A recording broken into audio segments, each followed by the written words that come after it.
Hey there. I'd like to talk to you about my new book, which is Bigger Isn't Better, Better is Better. It's a love letter of sorts to owner led companies, and I'd like to tell you a little bit more about it today. So, Bigger Isn't Better is a bit of a catchy phrase, and it's, I suppose, designed to ask a real question about, are we putting our ladder that we're climbing up against the wrong wall? Are we climbing the ladder to what we think is success, only to find out when we get to the top, it's not actually what we wanted after all? So this is a book about owner-led companies. This is a book about companies where owners either run the company or work in a leadership role in the company, or are perhaps a chairperson in a board, but in some meaningful manner, they are in control of the company that they own, and they run it. And I really start by begging the question, why do people like the idea of running their own company, and what's the purpose behind it? And it really comes back to this word of freedom. Most of the time, in one way or another, leaders in owner-led companies are seeking freedom. That is, the freedom of time or financial freedom, freedom to live their one and only life on their own terms. And so, if that's the case, why is it that so often it feels like a trap?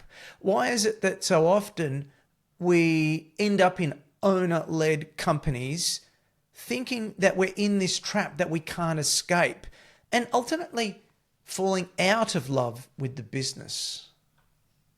As the Austrian author Franz Kafka said, you're free, and that's why you're lost. And freedom is a really interesting concept when it comes to owner-led companies, because we need to have a job, we need an asset that earns money, that provides the kind of life that we want, but we end up feeling trapped and lost when it comes to that. And so one of the things that I talk about in a company is the difference between corporations and owner-led companies, and really making a stark contrast between the two. Because one of the most important things, if you're a leader in either, is that in a corporation, the leader can be fired. The leader is accountable. But in an owner-led company, the leader can't really be fired and isn't accountable. And so that freedom that we look for, that we love, is fantastic, but it comes with a real trade-off that we've got to understand, and that is that the leader isn't accountable. And so if you're not accountable, if you can't be fired, because the board can be fired, the leadership, the CEO, everyone in a corporation can be fired, well, it comes with these problems, these challenges that we've got to understand, and understand the consequences that happen as a result of that. Now, as an entrepreneur, as an owner-led company, maybe what you might say is, yeah, but I couldn't work for anyone else. Maybe they've said that they're unemployable. Well, that might well be true. And so we think about, how does this play out? How does this work? Well, in a corporation, there is a direct path that is very well cut, and everyone understands, to shareholder value.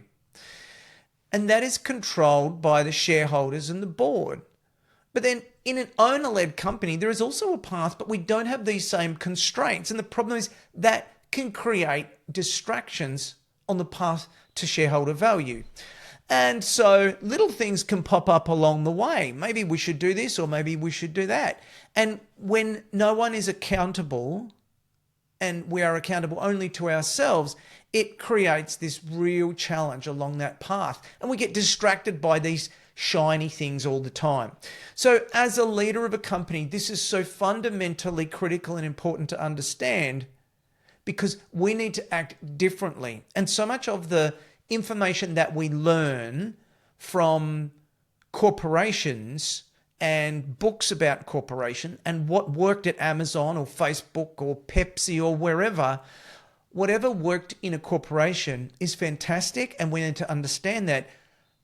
But there's no evidence that it will work in our company, in our owner-led company. And if you aspire to be bigger, if you're fixated on becoming bigger, it doesn't mean that you will become better. In fact, what you will is become bigger, and perhaps you'll become more like a corporation, and you'll trade that freedom that you sought. So people in corporations might look like you, but they're not like you, is a really important thing to grasp. They're lovely and probably well-intentioned people, but we've got to understand that if we run our company like a corporation, we don't have the freedom that we're seeking, perhaps, and those constraints aren't going to help us get there.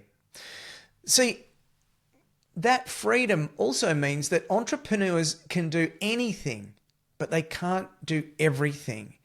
And this open path that I describe, that really, it comes up with this 2x2 matrix, which is really a part of the key to understanding this shiny object syndrome that entrepreneurs and owner-led companies get stuck in.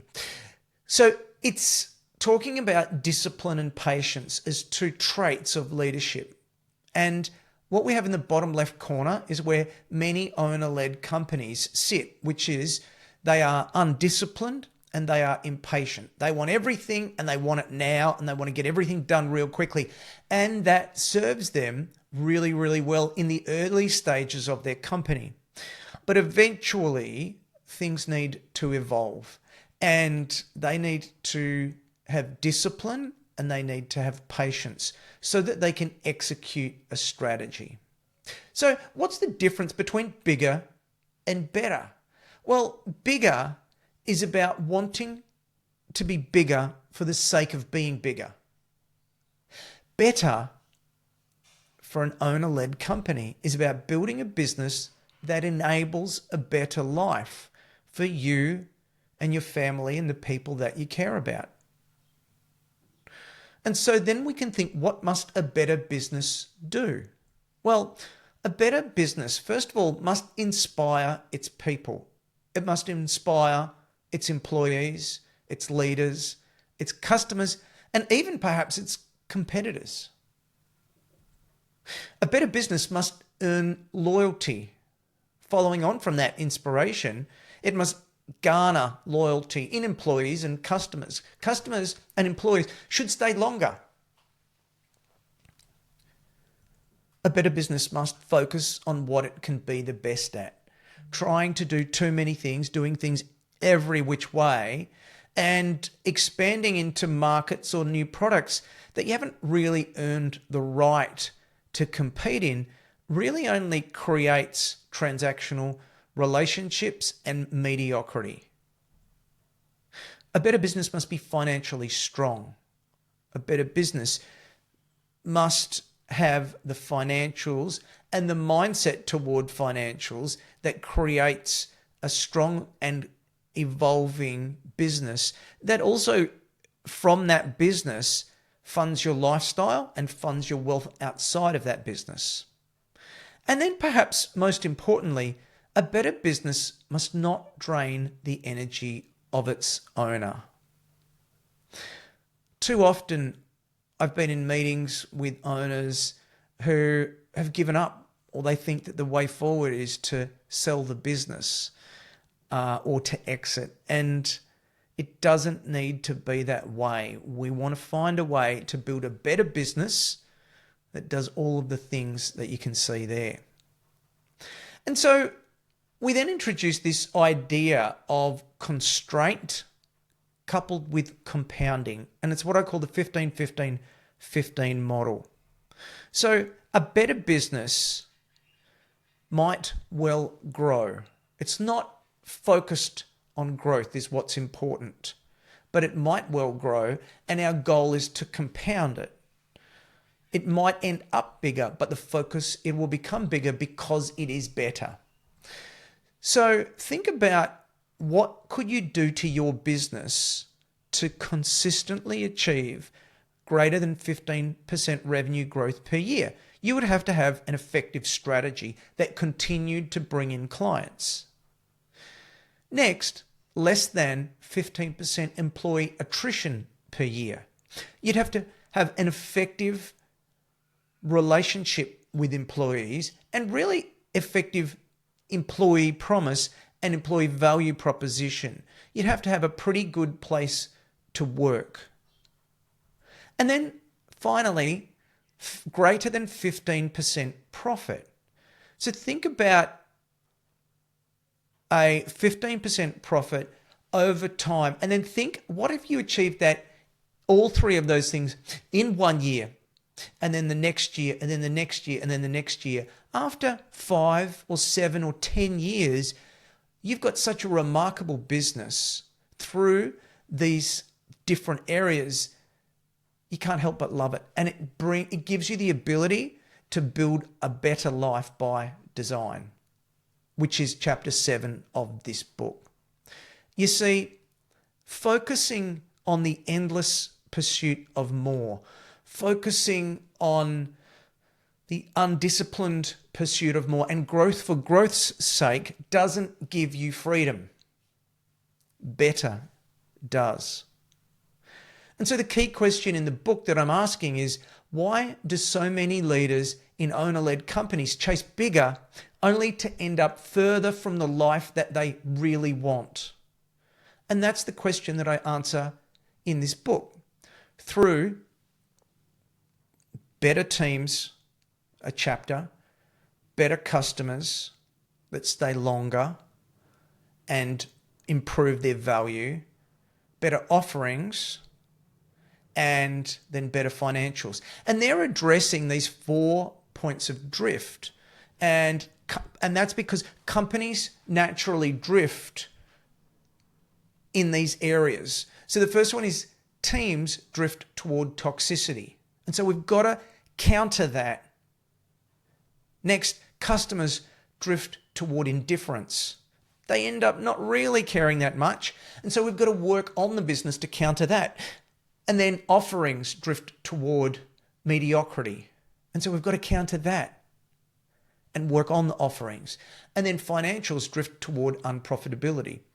Inflation, things changing, inefficiencies in the business. And so we've got to work to counter that.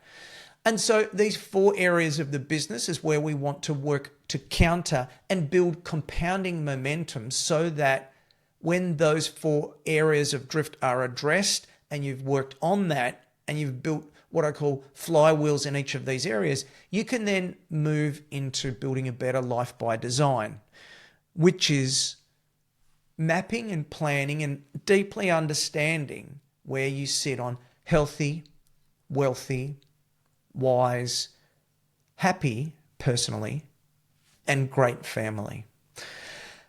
And so this is the book that is coming out in a few days. Bigger isn't better, better is better. Avoiding the pressure for endless growth to build a better business and life. Now you can download the first chapter for free. I'll put the link in the comments section below, and you can order it anywhere good books are sold. Thanks for listening.